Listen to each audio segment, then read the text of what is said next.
తరువాతి ఉదయం సూర్యోదయం సమయానికి సరియూ నది తీరం బంగారంలా మెరుస్తుంది. రాముడు లక్ష్మణుడు మహర్షికి నమస్కరించి సిద్ధమయ్యారు. విశ్వామిత్రుడు చిరునవ్వుతో వారిని చూసి ఇలా అన్నాడు: రామ, లక్ష్మణ, నిన్న నేర్చుకున్న బల అతిబల విద్యలు మీలో స్థిరమయ్యాయి. ఇప్పుడు మనం ముందుకు సాగుదాం. తాటకవనం మన గమ్యం. ముగ్గురు అడవిలో నడుస్తున్నారు. మెల్లగా ఆ ప్రాంతం భయంకరంగా మారుతుంది.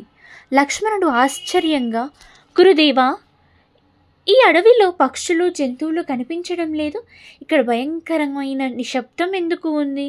విశ్వామిత్రుడు: ఇది సాధారణ అడవి కాదు రామా. ఇక్కడ ఒకప్పుడు పుష్పాలతో నిండిన సుందరవనం.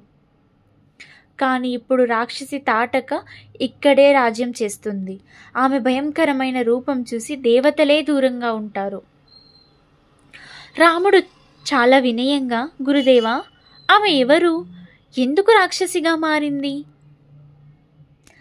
ఆమె పేరు తాటక. ఒకప్పుడు యక్షరాజు సుందరుడు భార్య.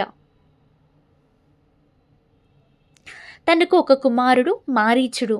ఒకరోజు ఆమె తపస్సు చేస్తున్న ఋషిని అగస్త్యుడిని దాడి చేసింది. ఆ ఋషి ఆమెను శపించాడు: నీకు రాక్షసి రూపం కలుగుగాక. అప్పటి నుండి ఆమె ఈ వనాన్ని నాశనం చేస్తూ జీవిస్తుంది. యజ్ఞాలు జరగనివ్వదు, ఋషులను నివసించలేరు. విశ్వామిత్రుడు ఇలా అన్నాడు: రామ, ఇప్పుడు ఈ ధర్మభూమిని శుద్ధం చేయడం నీ ధర్మం.